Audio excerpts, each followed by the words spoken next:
Hi, welcome to episode 3 of A Songwriter's Diary. I've been getting a few requests to put a few more videos up, which is great.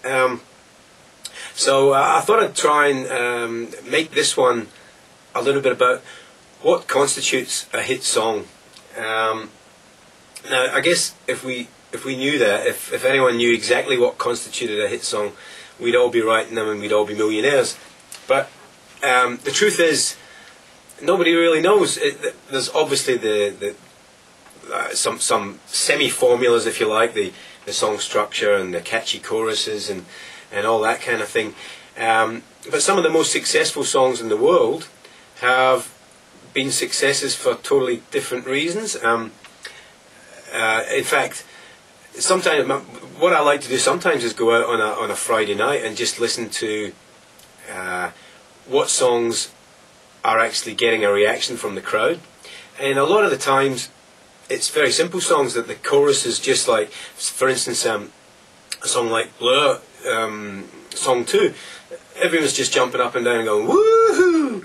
Now doesn't take much to write that, but well, it does, because you've got to think about it and you've got to wonder if that's going to get a reaction from the crowd. But on a Friday night when you've had a few beers and you're feeling good, then there's nothing better than just jumping up and down and singing that kind of line.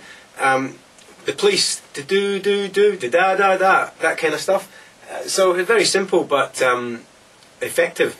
The other side of things is the hits that have been a bit more serious, maybe that have been stories. A story like the American Pie, one of the biggest songs in the history of music. Great story, but very catchy and well put together.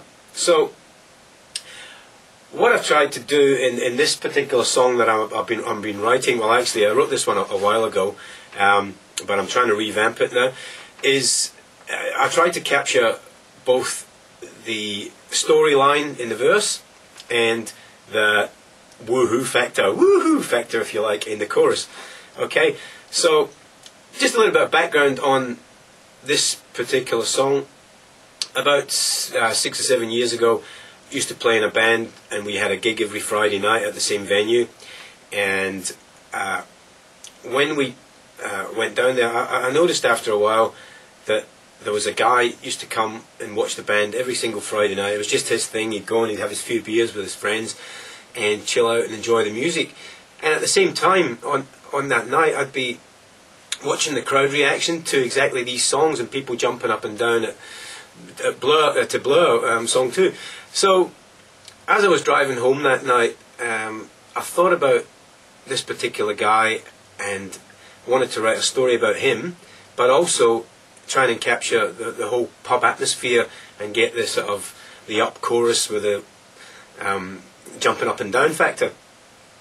So as I was driving home in the van that night, I just happened to have my trusty little dictaphone thing here that I sometimes carry around with me, and as I'm driving home, a melody starts to come into the head, and I started. So the guy's name was Jimmy, and the chorus was coming to me. It was just ups Jimmy Jimmy, ups Jimmy Jimmy, ups Jimmy Jimmy. So very simple. I mean, the same as that woohoo. So I got home and I couldn't go to sleep. I thought I've got to do something with this, and got out and then tried to write the story around it. I came up with a riff a little bit like this.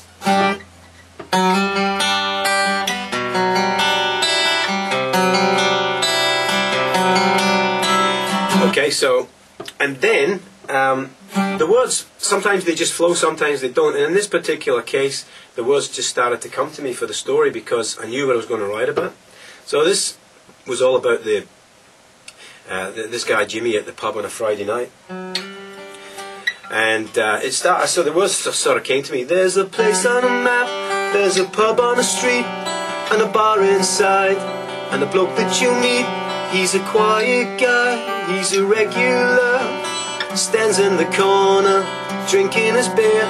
And that kind of came straight away, basically. So I was onto something. By probably midway through the next day, I'd actually pretty much completed the song, except the middle eight.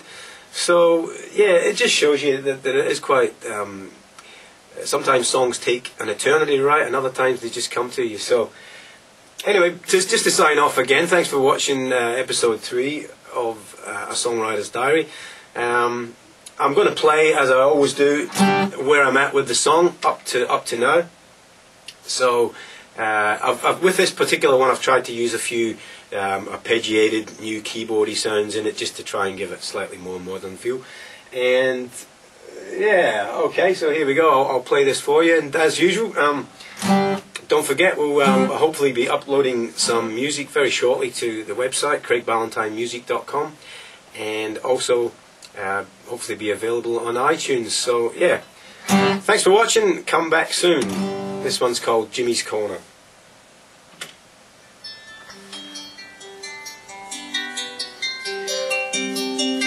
Actually, before I play it, I'm going to fade this video out with some real live footage of Jimmy, which was taken a while ago when we used to do these gigs at the pub, just to show you that I'm not making the story up. Anyway, here we go, Jimmy's Corner. See you next time.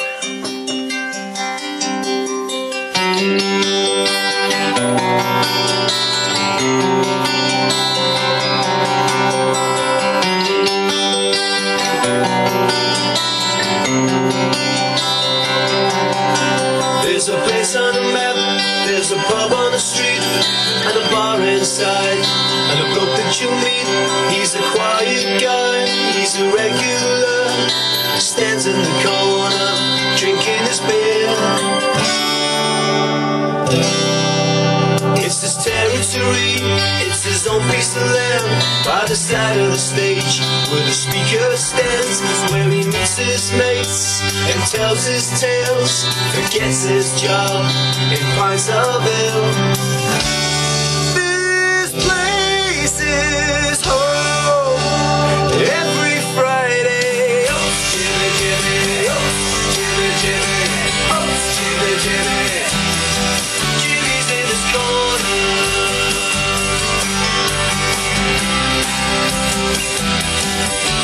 It's a Friday night, 11:10. The same old faces getting wasted again. 1,000 smiles, 1,000 laughs, and a glass collector flexing his calves.